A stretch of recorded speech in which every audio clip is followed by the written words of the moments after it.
Hi, my name's Cash and welcome to Cashed Out Cars. This is going to be a really quick and easy video on replacing your light bulbs for your fog lights in your Volkswagen Passat.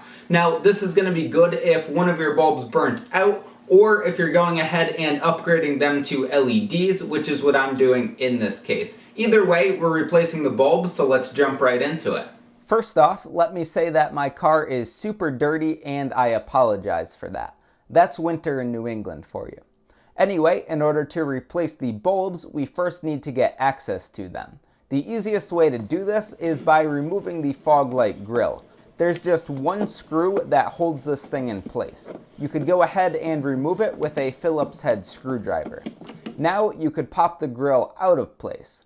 I did this by pulling on the outer side of the grille towards the front of the car, and then I sharply pulled on the inner part. This popped the piece out of place. I'll note that if it's cold and if you want to be extra careful, you could go ahead and heat your plastic up so it's less brittle before you pop it out. Now we have access to our fog light bulb. To remove it, simply turn it to unlock it from its housing. It will pop out of place, and if it's difficult, you're probably turning it the wrong way. To show you how to remove it from the wiring harness, I left it connected up until this point, but you could remove the harness and then remove the bulb. For a lot of people, that might be easier once you understand what you need to do.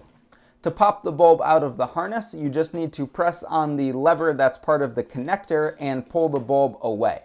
It'll come out of place. To install your new bulbs, do the opposite of removal. I'm installing these upgraded LED bulbs that I got on Amazon for $13, and they're super bright, but we'll see how they hold up long term. Getting back to reassembly, you need to plug that harness back in, get your bulb in place and turn it until it locks. Carefully pop your grille back in place and screw the fastener back in.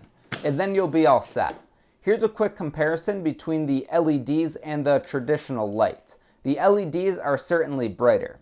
One note is that LEDs draw less current than traditional bulbs, and on some older cars, they'll think that the bulb is burnt out because they draw a lot less current than what is normally there. Because of this, you might get a warning light on your dash. There are ways to fix this, including resistors or reprogramming, but I'm not too worried about it. It is a Volkswagen after all. And so guys, that's going to wrap up this video. Like I said, it's really quick and easy. If you're looking for a set of fog light bulbs for your Passat, check the description down below. I have a couple different options linked there. Like this video if it helped you out, subscribe for more, and I hope you stick around for the next one. Stay tuned.